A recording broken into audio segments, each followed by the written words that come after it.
నేను ఇప్పుడు చిరపుంజిలో ఉన్నాను.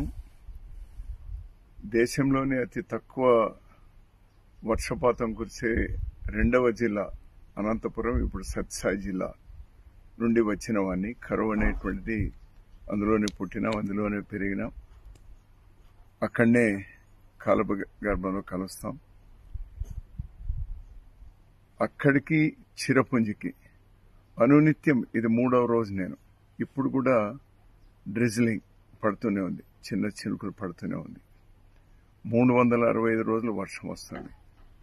అంటే వర్షాలే లేనటువంటి ప్రాంతం నుంచి, కరువు ప్రాంతం నుంచి అతి ಹೆಚ್ಚు వర్షపాతం కురిసేటువంటి ఈ చిరపుంజిలో ఉన్నాం. ఇది చూస్తుంటే చాలా సంతోషం వేస్తుంది. ఇక్కడ పడే ప్రతి చినుకు కూడా ఇదే బంగ్లాదేశ్ ఆ సరిహద్దు, ఆ కొండ దాటిన తర్వాతే బంగ్లాదేశ్. ఈ నీళ్ళన్నీ కూడా బ్రహ్మపుత్ర రివర్ నుంచి అక్కడికి వెళ్తుంది. బంగ్లాదేశ్ డెల్టాకు ఇది ఉపయోగపడుతుంది.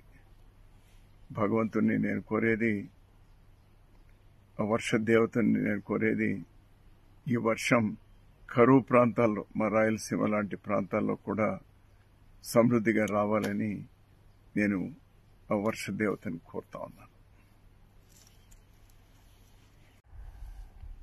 నేను ఇప్పుడు చిరపుంజిలో ఉన్నాను. దేశంలోనే అతి తక్కువ వర్షపాతం కురిసే రెండవ జిల్లా అనంతపురం ఇప్పుడు సత్యసాయి జిల్లా నుండి వచ్చిన వాడిని. కరువు అనేటువంటిది అందులోనే పుట్టినాం, అందులోనే పెరిగినాం, అక్కడనే కాలగర్భంలో కలుస్తాం. అక్కడికి చిరపుంజికి అనునిత్యం ఇది 3వ రోజు. నేను ఇప్పుడు కూడా డ్రిజిలింగ్ పడుతూనే ఉంది, చిన్న చినుకులు పడుతూనే ఉంది. 365 రోజులు వర్షం వస్తుంది. అంటే వర్షాలే లేనటువంటి ప్రాంతం నుంచి, కరువు ప్రాంతం నుంచి అతి ಹೆಚ್ಚు వర్షపాతం కురిసేటువంటి ఈ చిరపుంజిలో ఉన్నాం. ఇది చూస్తుంటే చాలా సంతోషం వేస్తుంది. ఇక్కడ పడే ప్రతి చినుకు కూడా ఇదే బంగ్లాదేశ్ ఆ సరిహద్దు, ఆ కొండ దాటిన తర్వాతే బంగ్లాదేశ్. ఈ నీళ్ళన్నీ కూడా బ్రహ్మపుత్ర రివర్ నుంచి అక్కడికి వెళ్తుంది. బంగ్లాదేశ్ డెల్టాకు ఇది ఉపయోగపడుతుంది.